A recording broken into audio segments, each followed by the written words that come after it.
יום שלישי, פעמיים כי טוב.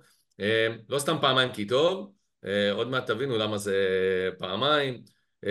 איגי לרנר, והפעם יש לי את העונג במסגרת מיזם 555 ושרשרת החרוזים לראיין את אלון מאיר, צלם טבע, מורה לשלח, ובעיקר, ובזה נראה לי אנחנו קצת דומים ובגלל זה יש לי את העונג לראיין אותו, איש סקרן יצירתי ואחלה גבר. כפיים. אחלה משתדלים, כיף. משתדלים, ככל שאפשר, ככל שאפשר. ויצא כן, לך, ויצא לך אחלה so far, זה גם מתחרז אם אפשר. אז באמת בדקות הקרובות, ספר על זה שבזכות, בשפחה של הסרנדיפיטי, עתנות כמו שקוראים לזה בעברית, נפגשנו. נפגשנו כי בכלל במסגרת פסטיבל שאני מפיק לסרטי טבע במוסף בכנרת, הגעת להרצאה על אנשים וחיות אחרות, הרצאה מאוד מאוד מומלצת שמגיעה גם עם ספר שמתאים גם קצת לצבעי יקיר, תראה איך אני מרים לך פה. מדהים. גם הרצאה וגם ספר, ובקרוב אולי דיסק, משהו בסגנון, וזה היה די אמיץ. יש לי חבר בשם תומר מרשל שאמר שלפעמים הגבול בין אומץ לטומטום הוא מאוד קטן, ופגשתי אותך ממש בתוך היורו, אגב ענייני גבריות, וגם עכשיו מראה מקום, אנחנו ממש בתוך היורו, וראיתי את ההרצאה שלך, ואנחנו נעסוק במספר נושאים, ארבעה, ככל שיותר לנו הזמן.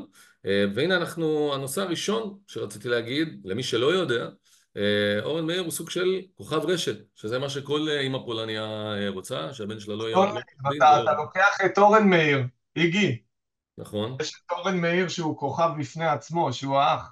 הבנתי, הופה, יש לנו פה טיזינג, אבל אתה בעצמך בטח מכיר, מורה לשלח מהרשת וזה, אלון, ואני רוצה לדבר קצת על היותך אישיות ציבורית, והמשמעות של הדבר הזה, מול הסביבה, מול המשפחה, והילדים, מי אמר ראם, אבל מפה היא הבמה שלך, אז זרום עם זה. ככה, תודה. אז מגניב לגמרי להיות חלק מתוך המרחב הזה של 555.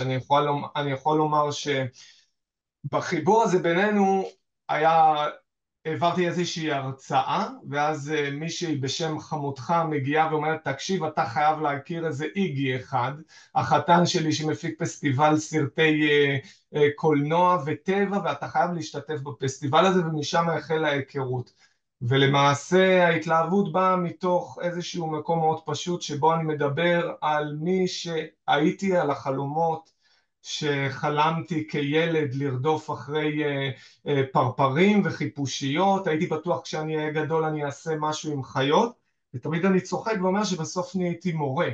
עשיתי ניהול משאבי טבע וסביבה, זה היה התואר השני שלי. וכשסיימתי את התואר הייתי בטוח שאני הולך להציל את העולם, והייתה איזו משרה פנויה בשלח, ועם המשרה הפנויה הזאת אני אמרתי בינתיים עד שנציל את העולם נהיה מורים לשלח, שדה לאום חברה, או כמו שהתלמידים אומרים שיעור לא חשוב. ובתוך הדבר הזה פתאום ראיתי שכמחנך אתה אשכרה יכול להציל את העולם, ואני מביא לעולם הזה את כל מה שחלמתי עליו כילד.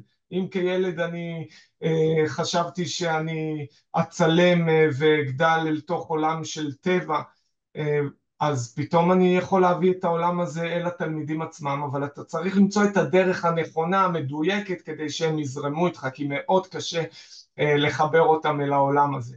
אז זהו, באמת כילד אני אמרתי, וגם בתחילת ההרצאה אני תמיד מתחיל עם זה שאני חושב שאני, חשבתי שאני אעשה משהו עם חיות, ואם זה וטרינר או חוקר גורילות באפריקה, ובסוף נהייתי מורה.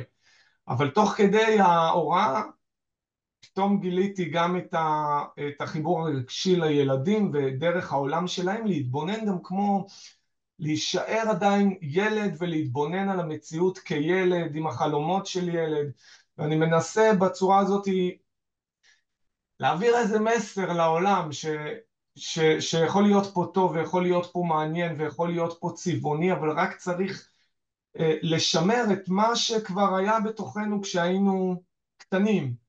לפעמים זה קורה לנו דרך הילדים שאנחנו מגדלים, ולפעמים כשאתה מורה אז אתה כל הזמן בסביבת ילדים ומתבגרים, ואתה מרוכז בדברים החשובים באמת, שאני חושב שהדברים החשובים באמת הם ליהנות.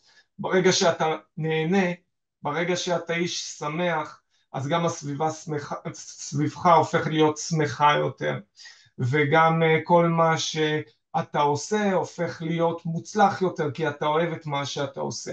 והנה, תכף אני מגיע, תכף אנחנו מסיימים עם ה-555 הראשונות, ואני אטיז כדי להתחבר לעולם הזה של הילדים.